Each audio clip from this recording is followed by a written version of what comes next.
Ngiyenemukela kuleli khaya elifudumele lezindaba ezihlabahlosile zolimi lwesiZulu ezizokwenza ulokhu ubuya njalo njalo ukuzozilalela. Hlala phansi-ke unethezeke ubize nabanye nithole intokozo nokwazi isiZulu kangcono. Igama lami nginguLungile, ungangibiza Teacher Lungi, Mam Lungi noma Aunty Lungi. Lezi zindaba zicashunwe ngokusemthethweni ezincwadini zabakwa-Shuter and Shooter Publishers, abashicileli bezincwadi abaphambili iminyaka engaphezu kweyikhulu. Indatshana yethu yanamhlanje emfishane ithi inhlwathi. Namhlanje sizokwazi ngale nyoka le ebizwa ngokuthi inhlwathi. Ake sifundeke sithole ukuthi kuthiwani ngenhlwathi. Ziningi izilwane ezimangalisayo emhlabeni. Kukhona ezinkulukazi njengendlovu, kukhona ezincanyana njengentuthwane.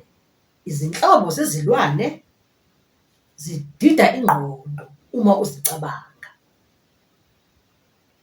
Umuntu uma ezibona ezinye zazo kuvele kuhlasimule umzimba. Ziyesabeka bo ezinye zazo, kodwa-ke zikhona ezithandekayo. Ezinye zazo sesiyazifuya ngenxa yosizo lwazo. Isilwane esisabekayo esinolaka nonya singathi yinyoka. Inyoka eyisitha sokuqala nesokugcina somuntu. Inhlwathi kabayazi abaningi.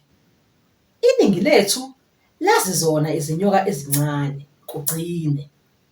Mhlawumbe abathile sebeke bayibona imamba, okuthi uma seyindala iphenduke ibe yindlondlo.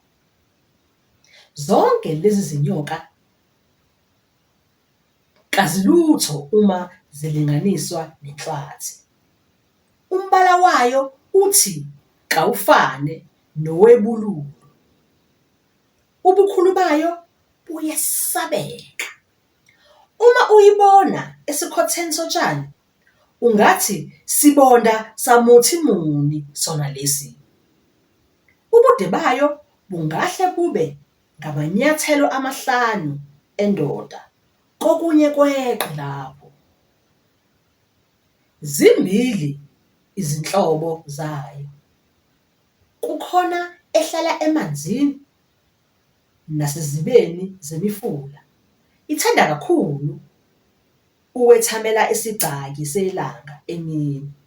Inombala omnyama namabadlana amaningi amhlophe, abukeka echachile. Isikhumba sayo sihle kakhulu. Olunye uhlobo lwayo luhlala endle emahlathini. Inhlwathi yisilwane samahlanze. Yandile kakhulu kulezo zindawo. Umbala wayo kawuchachile njengenhlwathi yamanzi. Yona imnyama ngokuluthuthuva bese iphonsa amabhaqubhaqu akhanyayo. Olunye uhlobo lwayo lugcwele kakhulu ezindaweni zasezansi ngasogwini lolwandle. Lolu hlobo luhlala ezimobeni nasezikhotheni. Abanye abantu bathi lumonya. Umonya luseyiyo inhlwathi yolunye uhlobo. Zonke izinyoka ezinkulu ziyaluma, kodwa inhlwathi kayinaso isihluku. Kodwa inawo amazinyo azingxavula.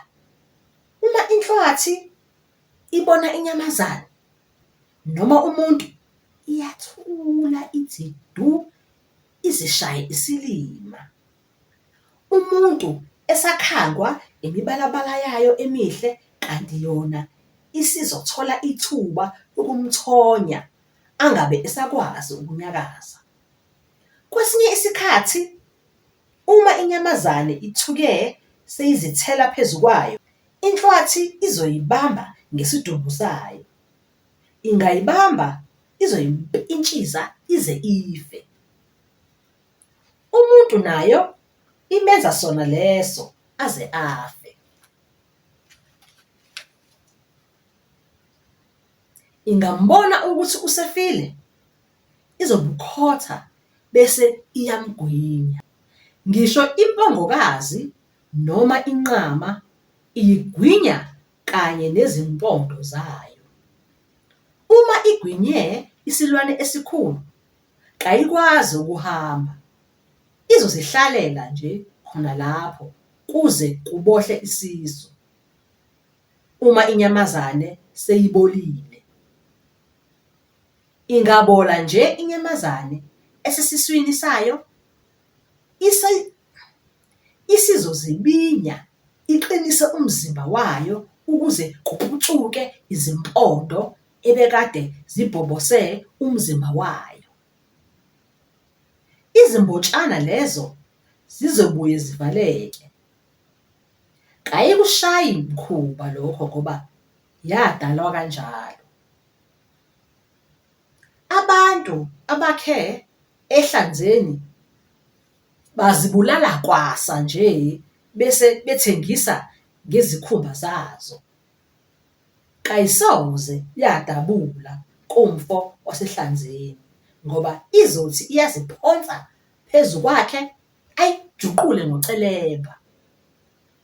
Ngelinye ilanga umfazi wabhinca wayotheza izinkuni. Kwathi esalibele ukuxosha izinswani, yambona inhlwathi. Yasondela engayiboni. Kuthe uma seyiseduze yamzungeza. Owesifazane kaboni ukuthi usesengozini. Uthe eqala ephakamisa amehlo, yayisiphezu kwakhe. Waqashula isidwaba sakhe wasiphonsa phezulu.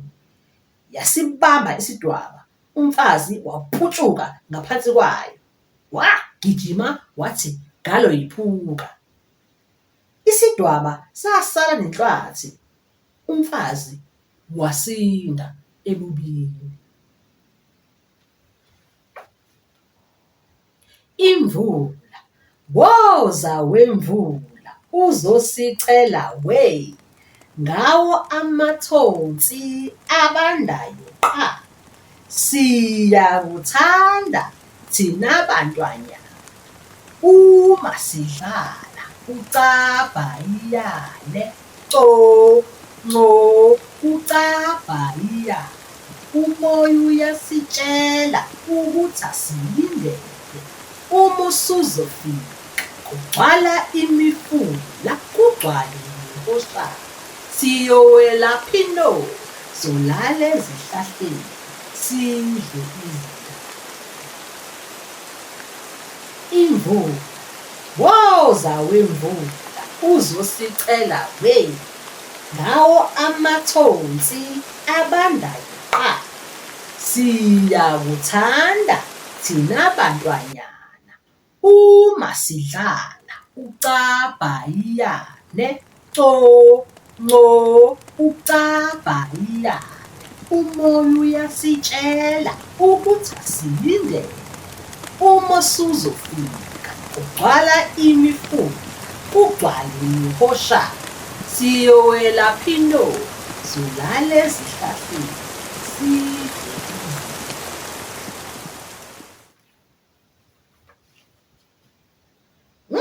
Siyezwa-ke ngale nyoka esabisayo okuthiwa inhlwathi enkulukazi, kodwa futhi kuthiwa yinhle. Ngakho kulula nje ukuthi udideke ucabange ukuthi mhlawumbe induku ethize noma utshani obuthize obuhle, kanti usuzithelile kwisitha esikhulu esiyinhlwathi. Kuyamangaza-ke kodwa ngoba kule minyaka siyesibone abanye abantu abafuya izinyoka bazenze izilwanyana zabo zasemakhaya abazigcinayo. Kodwa futhi isikhathi esiningi akubona abantu bebala elinsundu abenza lokho. Isikhathi esiningi sibona lokho kwenziwa ngabelungu. Bona abakholelwa ukuthi izinyoka ziyisitha esikhulu somuntu. Bathi nje izinyoka hhayi ngoba ziyisitha, hhayi ngoba zinenhliziyo embi, zisuke nje zizilambele uma ngabe zikubulala noma mazibulala isilwane. Kodwa nje mangabe inyoka isuthi, bathi isilwane esinomusa kabi esithandekayo okwaziyo ukusenza umngane wakho. Hhayi cha, thina abanye ngeke silunge impela. Nami nje ngeke ngilunge, ngiyabonga. Angisoze ngayifuya inyoka, ngayenza isilwane sami sasekhaya. Kodwa-ke phela lezi zinyoka ezifuywayo zenziwe izilwane zasekhaya, isikhathi esiningi kusuke kuyizinyukana ezincane ubukhulu bazo, hhayi ezinkulu ezisabisayo njengenhlwathi. Kodwa futhi ngike ngibone kumabonakude abanye befuye izinyukakazi ezinkulu bezigcinile njengabangani bazo bahlala nazo emakhaya. Hhayi asazi. Iphela lapho-ke indatshana yethu yanamhlanje emayelana nenyoka okuthiwa inhlwathi. Ngiyethemba ukuthokozele ukwazi izinto obungazazi ngenyoka inhlwathi. Nisale kahle emakhaya, sizohlangana futhi ngesikhathi esizayo.